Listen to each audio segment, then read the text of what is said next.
one of the most important aspects of our work is actually intervention.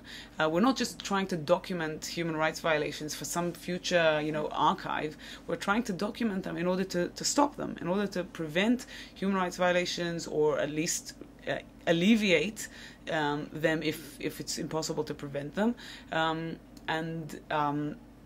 We're working on a whole range of levels in order to do that. So the first thing we do, of course, is simply, the documentation is important, because it's the basis for a lot of our other work. The reports that we write, though, aren't just going to libraries to sit on the shelves.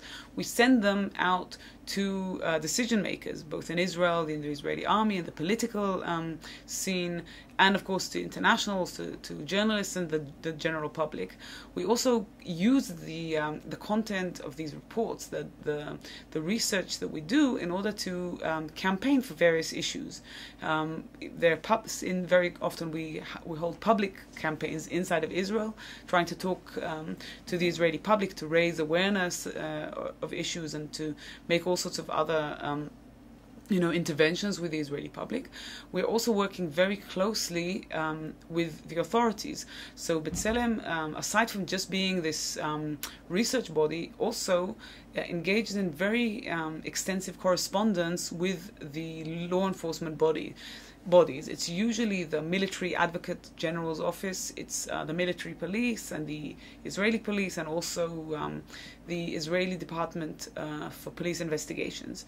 Now, all of these bodies are the bodies that are legally obligated to investigate suspicions that members of the Israeli security forces acted unlawfully or violated human rights in the context of the situation in the occupied territories, and therefore those are the bodies that we approach in order to advocate, to demand that they do hold those people accountable, that they investigate properly suspected violations, and this is a major part of B'Tselem's work, is this notion of accountability, because if you think about human rights and human rights violations as simply something that exists, the issue of accountability and the fact that violations should carry a price is really a central part of the notion of how you combat these violations. So, for example, whenever Israeli security forces kill Palestinians who are not involved in combat activity against them, B'Tselem documents the scene, does a whole range of research. So it's both field research and then sometimes other types of research, gathering information from all sorts of different sources. And this material is used then, aside from entering it in our database of casualties and categorizing them and learning various things about the numbers of people who were killed in the conflict.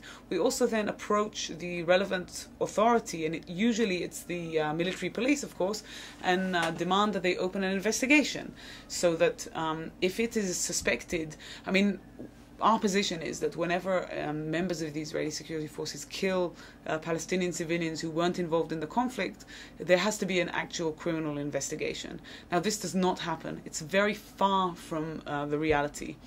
In most cases, since the beginning of the previous decade, so since, in fact, the beginning of what was called the Second Intifada, Israel completely shirks and ignores its obligation to investigate. It's very rare to find cases that are investigated, and it's usually very, very extreme cases, or in cases that got a lot of media attention. But the vast majority of cases of Palestinians who die as a result of the actions of the Israeli security forces, even if they were alleged, if they weren't involved in any activity against them, is very rare. It's extremely rare that there will be investigations. So that's one of the things we work on. Additionally, we work on advocating with relevant law enforcement bodies on the issue of settler violence, so Israelis who harm Palestinians and their property. The majority of B'Tselem's work is focused against authorities, the Israeli government, the Israeli army, various other bodies. I mean, I shouldn't even say against. We're critics of these bodies. We serve, in a sense, as a watchdog over the actions of these bodies, the army and various government agencies and departments in the occupied territories. However, when it comes to Israelis who have harmed Palestinians, the work is really on law enforcement. Is to make sure that the relevant body approaches and does its job properly, investigates properly, charges people who are responsible for these offences, because that is something that traditionally and for years Israel has simply failed terribly at.